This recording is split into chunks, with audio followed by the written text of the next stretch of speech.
On a snow-laden Christmas Eve in Chicago, Carter Flynn stood at the entrance of Rosewood Bistro, his broad shoulders dusted with fresh powder, his heart weighted with something far heavier than the winter cold. The 36-year-old father had not been on a date in 3 years. Not since the night his wife Louisa had left this world in a Christmas accident that still haunted his dreams. The wind carried the sound of carols from a nearby shop, and each note felt like a small blade against his resolve. He had promised his daughter he would try, had looked into her hopeful blue eyes that morning, and nodded when she asked if he was really going to meet someone special. Now standing in the doorway with snowflakes melting on his worn jacket, he wondered if he had the courage to step inside. Inside the warmly lit restaurant, a beautiful woman sat waiting. Her posture elegant but guarded, her fingers wrapped around a wineglass she had barely touched. Alexandra Bernice, 34, and quietly, devastated by her own past, glanced at her watch with barely concealed impatience. She had agreed to this evening against her better judgment, had let her friend convince her that it was time, that 3 years was long enough to mourn a future that never came. But sitting in this restaurant, decorated with garlands and twinkling lights, surrounded by couples leaning close over candlelight, she felt only the familiar ache of disappointment mixed with something sharper, something closer to dread. The blind date was failing before it had truly begun.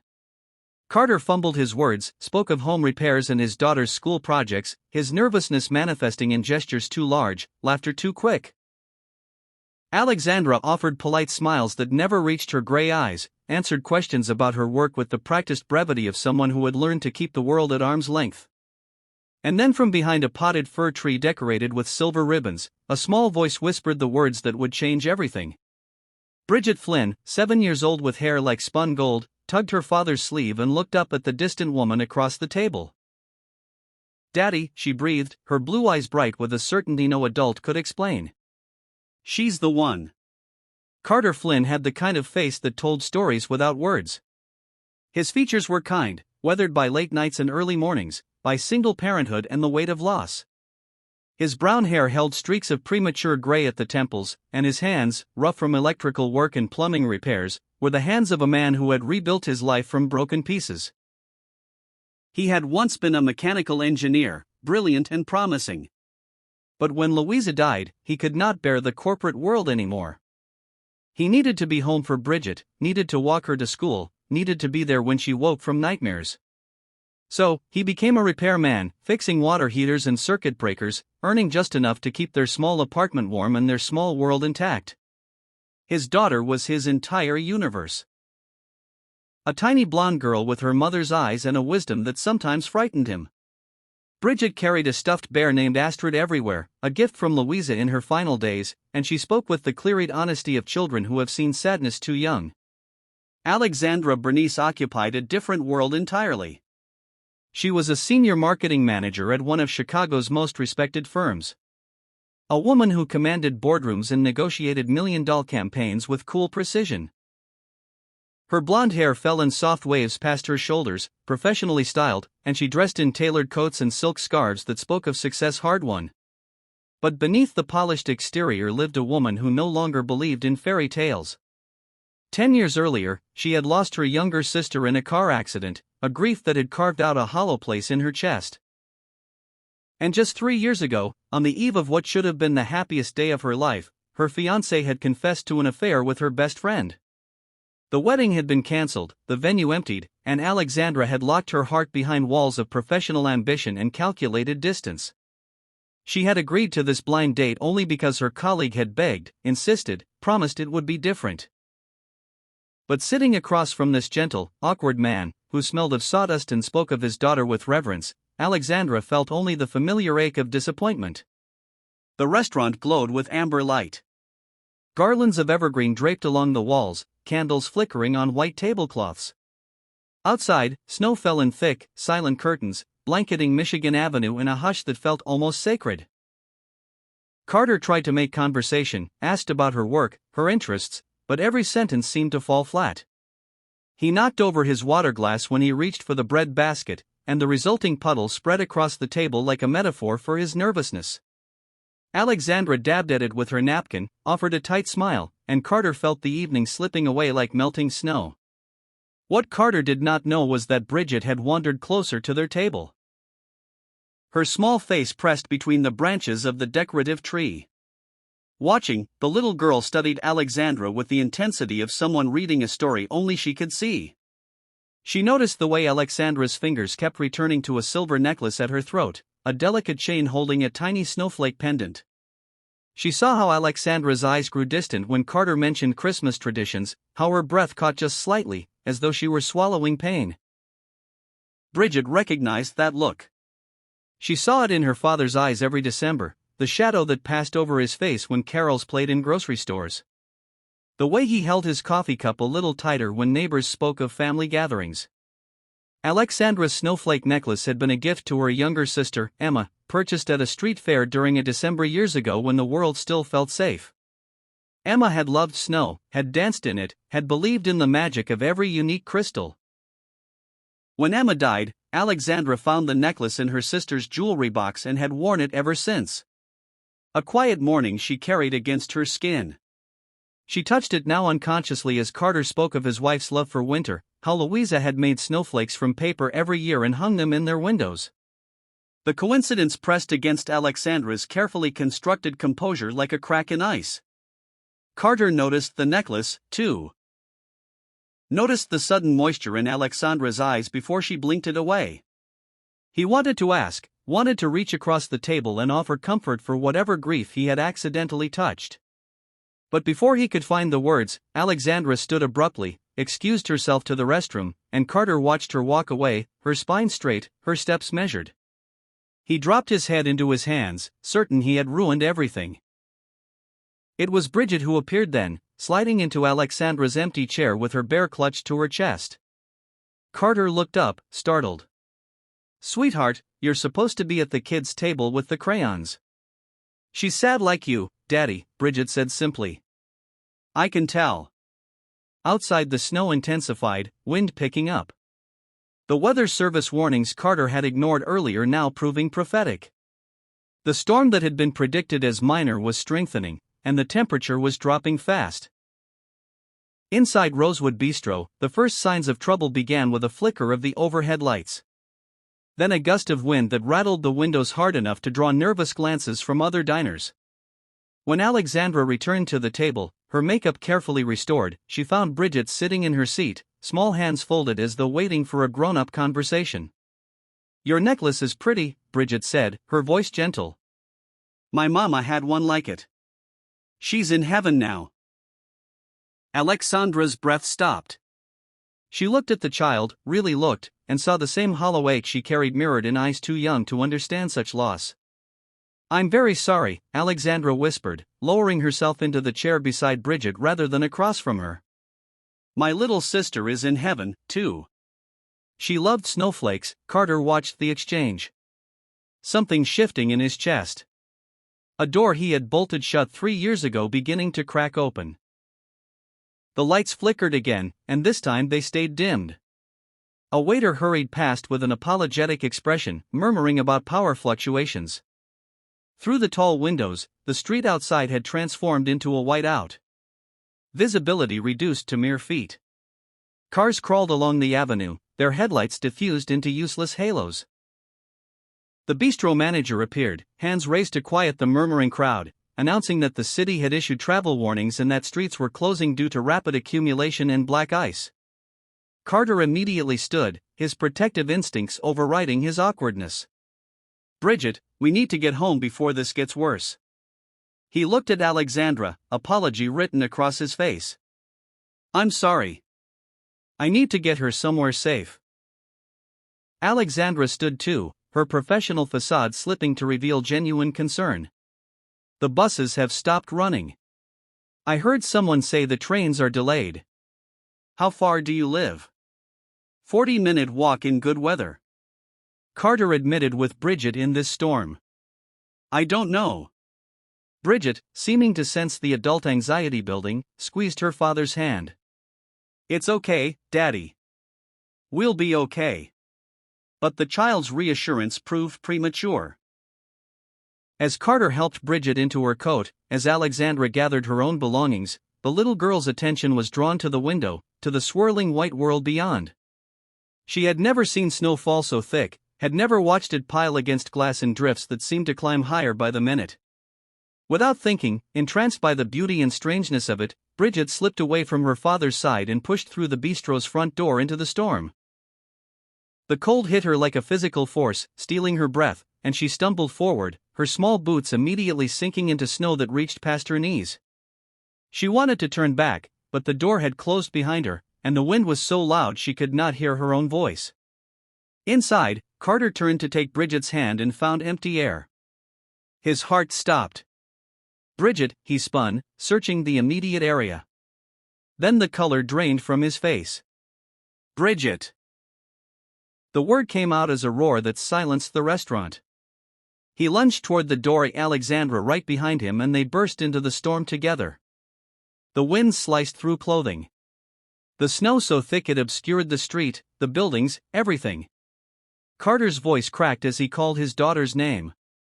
Panic stripping away every careful control he had built over 3 years of single fatherhood.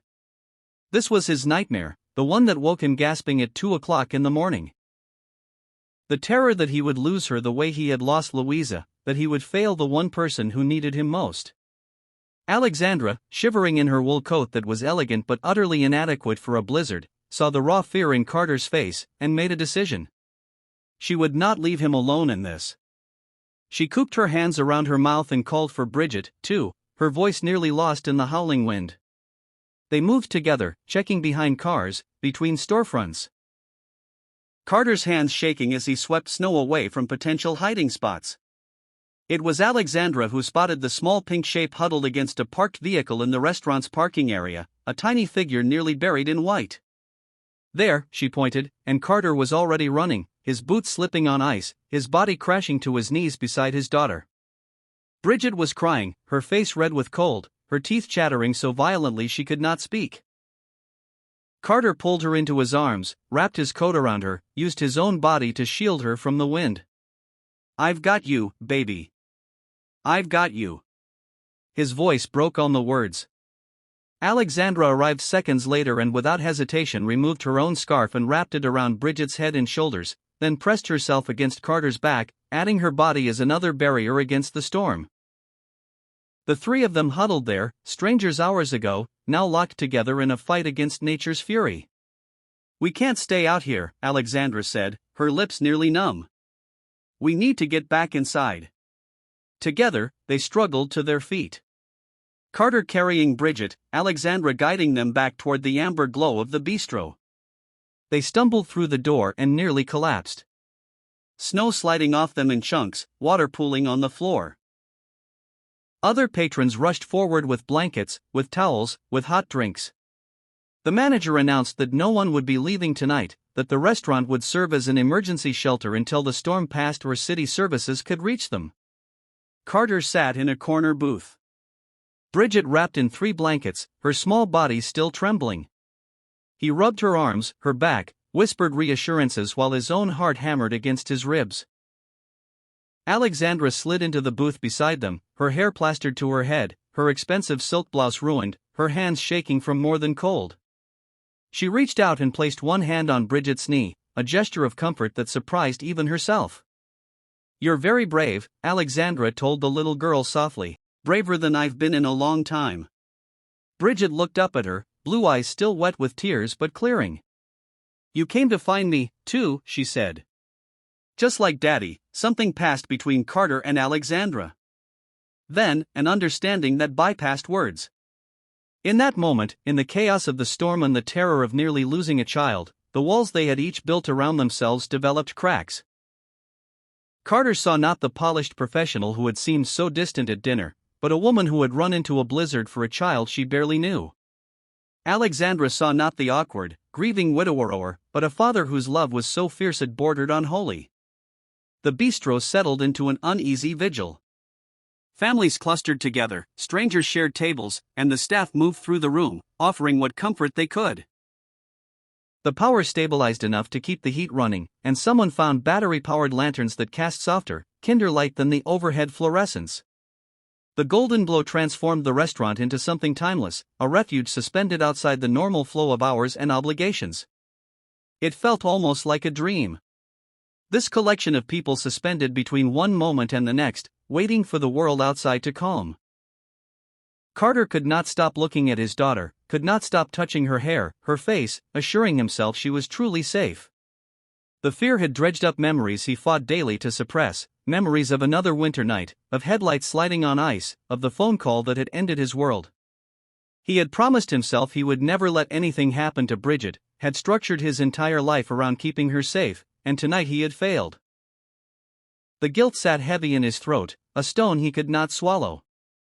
Alexandra watched him with something dangerously close to tenderness. She recognized the self-remination in his eyes, the way he seemed to fold into himself with each passing minute. She had carried that same weight after her sister died. Had spent months replaying every decision, every moment, wondering if she could have changed the outcome. She wanted to tell him it was not his fault, the children were quick and unpredictable, that he had found Bridget and brought her back, and that was what mattered. But the words felt inadequate, too small for the size of his fear. So instead, she reached across the table and placed her hand over his.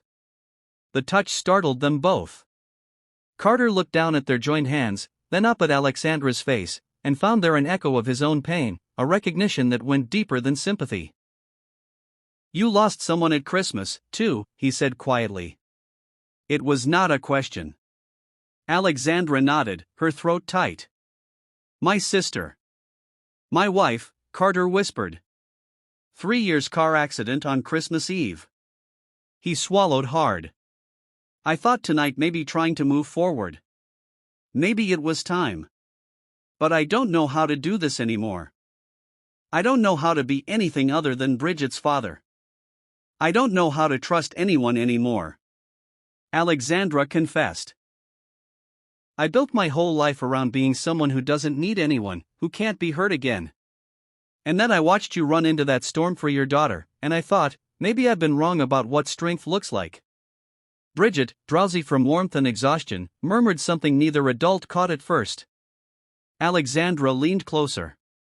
"What did you say, sweetheart?" "You're not scary anymore," Bridget said sleepily. "You look like Mama when you smile at Daddy." Alexandra's eyes filled. And this time she did not try to hide it. Carter's hand tightened around hers and they sat there. Two broken people beginning to believe against all odds that broken things could still fit together. But peace was fragile, and the night was not yet finished with them. Across the restaurant near the bar where a few patrons had gathered to watch the storm through the large windows, a man stood watching Carter and Alexandra with narrowed eyes. Silas Orton had worked with Alexandra for 5 years, had asked her to dinner a dozen times, had been refused each time with polite professionalism. He had seen her arrive at the bistro tonight, had watched her blind date unfold from his own table in the corner, and he had felt the sting of rejection sharpen into something uglier when he saw the way she looked at the ordinary plain-dressed repairman across from her. When the storm had trapped them all inside, Silas had initially been pleased, thinking it gave him more time to position himself as the better choice, the more suitable companion. But watching Alexandra tend to Carter's child, seeing her hold Carter's hand with a gentleness she had never shown him, Silas felt his ego curdle into spite. He approached their table with a smile that did not reach his eyes, 2 cups of coffee in his hands as though offering kindness. "Alexandra, I thought you might need this." He set 1 cup in front of her, then turned to Carter with practiced condescension. "Quite a night for a first date, isn't it? Though I suppose Alexandra told you this was all part of the office charity initiative." Carter blinked, confused. "Charity initiative?" Silas widened his eyes in mock surprise. "Oh, she didn't mention. We've been running this program at work, pairing executives with people from, well, different backgrounds. Community outreach, you know. Good for the company image." He clapped Carter on the shoulder with false camaraderie. "I think it's wonderful what you're doing participating. Not everyone would be comfortable being someone's good deed." The words landed like stones. Carter's face went very still, his hand withdrawing from Alexandra's as though burned. Alexandra stared at Silas with dawning horror, understanding immediately what he had done, what he was trying to do. "That's not true," she said sharply. "Silas, that's a complete lie." But the damage was already taking root. Carter stood, his movement stiff, his expression shuttered. "It's fine," he said quietly. "I should check on Bridget." Except Bridget was right there looking between the adults with worried eyes, sensing something wrong. "Carter, please." Alexandra stood too, reaching for him. "He's lying. There's no charity program. I agreed to this date because a friend set it up because I thought maybe I was ready to try again." "It's okay," Carter repeated. And the emptiness in his voice was worse than anger. "Thank you for helping with Bridget. I appreciate it." He lifted his daughter into his arms, blankets, and all and moved to a different booth across the room, his back to Alexandra, his shoulders rigid with hurt. Silas smiled at Alexandra's stricken face. "I was just trying to help clarify things. No need to let misunderstandings drag on." "Get away from me," Alexandra said, her voice shaking with fury. "You're a petty, cruel man. And you just hurt someone who's been through enough." "I hurt someone?" Silas scoffed. "You're the one slumping with the help, Alexandra. I was doing you a favor, reminding you who you actually are." "I know exactly who I am," Alexandra said coldly. "I'm someone who just realized she's been wasting years of her life working alongside people like you." She turned away from him, but her hands were trembling. Her heart fractured by the look on Carter's face, by the way he had retreated as though expecting rejection all along. The night stretched on, the storm outside showing no signs of weakening. Alexandra sat alone at her table, watching Carter across the room as he held Bridget, rocking her gently, his face turned toward the window. She wanted to go to him to explain, to somehow undo what Silas had poisoned, but the distance between them felt insurmountable. Bridget, though, had different plans. The little girl was tired but not sleeping, and she had heard everything. She slipped from her father's arms when he dozed off for just a moment and padded across the restaurant in her sock feet until she stood in front of Alexandra's table. "You made Daddy sad," Bridget said. But there was no accusation in her voice, only observation. "I didn't mean to," Alexandra whispered. "The man who said those things, he was lying. I didn't know tonight was going to be special. I just thought it was another disappointing evening. But then I met you and I met your father and everything changed." Bridget studied her with those two wise eyes. "Daddy thinks nobody will ever love him again because Mama's gone. He thinks he's too broken." She climbed into the booth beside Alexandra uninvited. Her small hand finding Alexandra's larger one. "But you're broken too, aren't you? I can tell. And you still came to find me in the snow." Alexandra's tears finally fell, silent and hot on her cold cheeks. "I am broken. I've been broken for a very long time." "Maybe broken people can fix each other," Bridget said. "Like when Daddy glues my toys, two broken pieces can make one whole thing." She leaned against Alexandra's side, trusting and warm. "I think you're the one. Even if Daddy's too scared right now." Across the room, Carter woke to find Bridget gone and sat up in panic before spotting her with Alexandra. His first instinct was to retrieve her, to maintain the distance that felt safer than hope. But watching his daughter curl against the woman who had run into a blizzard for her. Watching Alexandra hold Bridget with such careful tenderness, Carter felt the first crack in his resolve. The hours crept toward dawn, the storm finally beginning to lose its fury as the first gray light touched the sky. City snowplows rumbled past, their orange lights flashing through the windows, and the bistro manager announced that streets were being cleared, that transit would resume within hours. People began to stir, gathering belongings, checking phones, making plans to return to their disrupted lives. Carter approached Alexandra's table slowly, Bridget still asleep against her shoulder. "I should take her," he said quietly. Alexandra looked up at him, her eyes red from crying, from exhaustion, from the weight of the night. "I'm not a charity case, and you're not mine," she said. "What Silas said, it was cruel and it was false. I don't expect you to believe me, but I need you to know it's true." Carter was silent for a long moment. Then he sat down across from her, careful not to wake Bridget. "I want to believe you," he admitted, "but I spent 3 years believing that what I had with Louisa was once in a lifetime, that trying for anything else was foolish. And then tonight, for the first time, I felt something that wasn't just grief, and it terrified me. When Silas said what he said, part of me was almost relieved because fear is easier than hope. I know, Alexandra said. I know exactly what you mean. Because I felt it, too. That terrifying possibility that maybe I could try again. That maybe you could see past all my defenses. And when you pulled away, I wanted to let you go to prove to myself that I was right not to trust anyone. But then your daughter reminded me that being brave isn't about not being afraid. It's about doing the thing anyway. She's wise beyond her years, Carter said with a sad smile. She gets that from you, Alexandra replied. She reached across the table, palm up, and offering. I don't know what happens next. I don't know if we're too broken, too damaged, too scared, but I know I don't want to walk away without trying, without at least being honest. I haven't felt this much in 3 years, and yes, it hurts. But it also feels like maybe I'm still alive after all. Carter looked at her hand, then at her face, and saw there a reflection of his own desperate hope. He placed his hand in hers, their fingers intertwining, and Bridget stirred between them, murmuring something in her sleep that sounded like, "Told you so." The city outside was waking, white and clean under fresh snow. And inside Rosewood Bistro, two broken people held on to each other with the fragile strength of those who have decided to try again. By mid-morning the streets were passable, and people began to depart. Carter and Alexandra stood in the bistro's entrance, Bridget bundled in her coat, holding her bear. The moment felt heavy with possibility, with all the things they had not yet said, all the fear they had not yet conquered. "Can I see you again?" Carter asked, the words awkward but sincere. "Properly, I mean." "Yes," Alexandra said, and her smile was the first real one he had seen from her. "I'd like that very much." Bridget tugged on Alexandra's coat. "Can you come to our house for Christmas? We make paper snowflakes.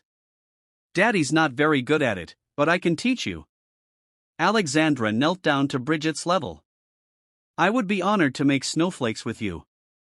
3 days passed, days during which Carter and Alexandra texted carefully, spoke on the phone late at night when Bridget was asleep, learned the contours of each other's grief and hope. They discovered small things, important things. Carter learned that Alexandra took her coffee black, but loved hot chocolate with excessive marshmallows, that she had wanted to be a teacher before ambition and heartbreak steered her toward corporate success.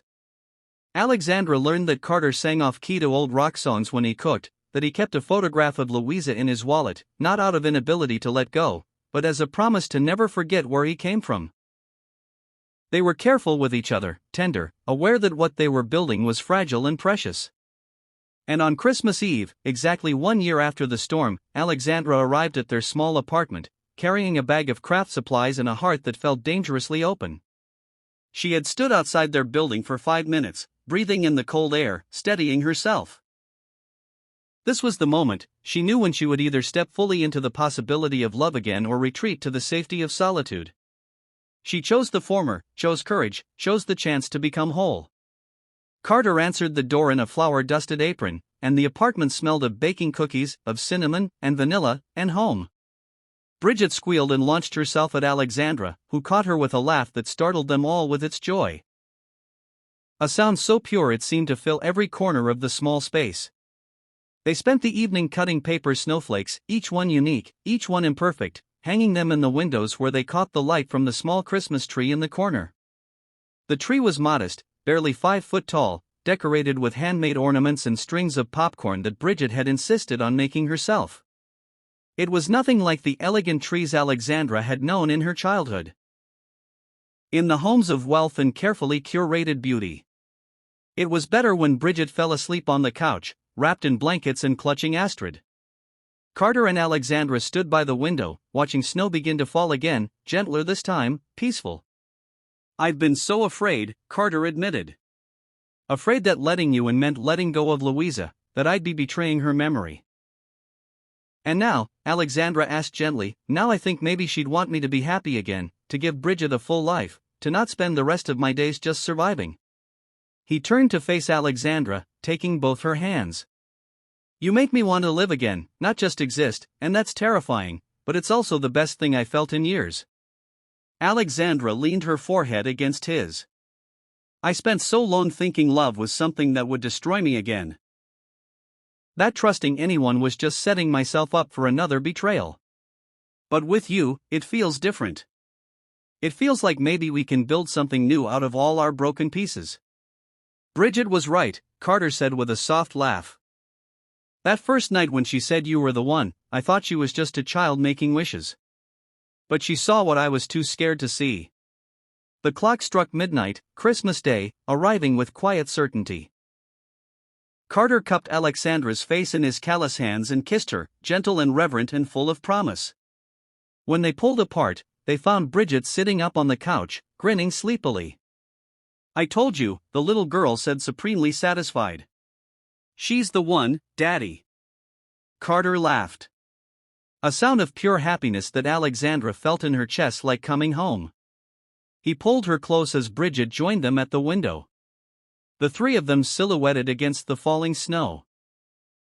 Outside, the city sparkled with Christmas lights. But inside this small apartment, the real magic was quieter, deeper. A family was being born from grief and hope in equal measure. From two people brave enough to try again. From a child wise enough to see what adults try to deny.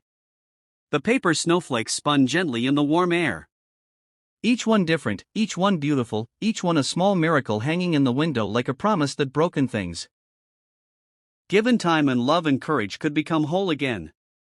And somewhere in the space between memory and tomorrow, Louisa Flynn smiled, knowing her daughter would be loved, her husband would be happy, and the heart she had left behind had found room enough to hold both the past and the future without losing either fun.